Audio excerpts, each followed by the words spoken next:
The complexity of the future electromagnetic spectrum battle space is going to increase significantly.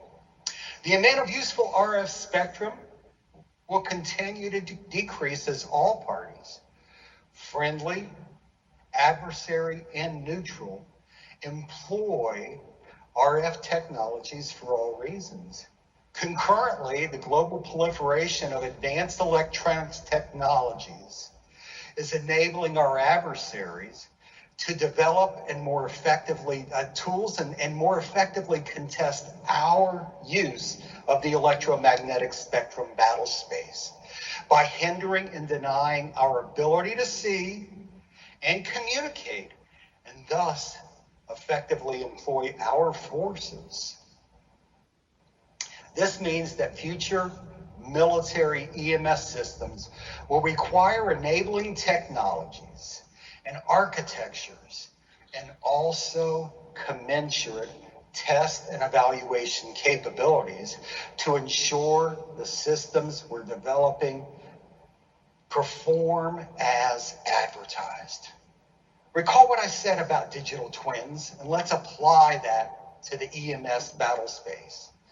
We must be able to instantiate operationally realistic digital twins into increasingly complex and realistic EMS environments to accelerate the development of the military capabilities that we need.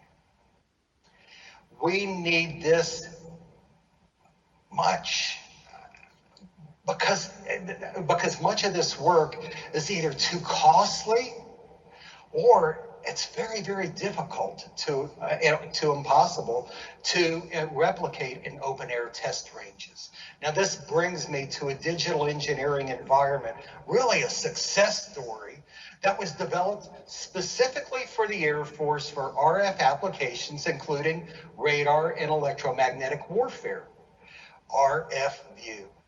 Developed by Information Systems Laboratory with funding from AFRL under the Small Business Innovation Research Program, RFView enables digital twinning of any advanced RF system operating anywhere in the world under whatever operational conditions we require. ISL is a technology company focused on modeling and simulation to help engineers and service members simulate and train in a realistic digital environment.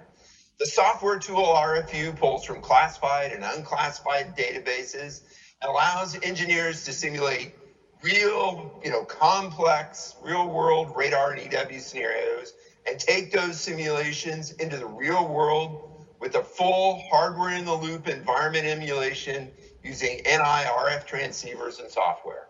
So with RFView, you can simulate almost any operational scenario and environment, kind of like a virtual reality, but for radar. Yeah, exactly. That's right. We use RFView with the NI RF transceivers technology to really simulate the very complex world around a radar in real time. And, that can include not only clutter, but also other emitters, unintentional, intentional interference.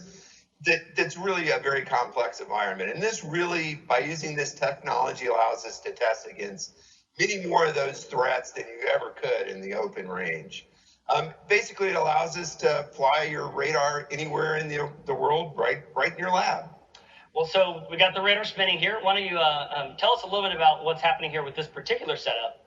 Okay, yeah, thanks, Hayden. So we have over here, this is a marine radar. It's actually transmitting out, coming out through the cable into the NI RF transceiver. It captures that pulse, convolves it with the environment that it would be seeing, which is where RFView comes in using LabVIEW FPGA, then sends it back out to the radar. And so as far as the radar is concerned, it's now actually, flying right off the coast of Los Angeles. So as you can see here, this is really interesting because on the right screen, this is RFView running in LabView, and you can see it's in Los Angeles. And here's the operator interface of the radar.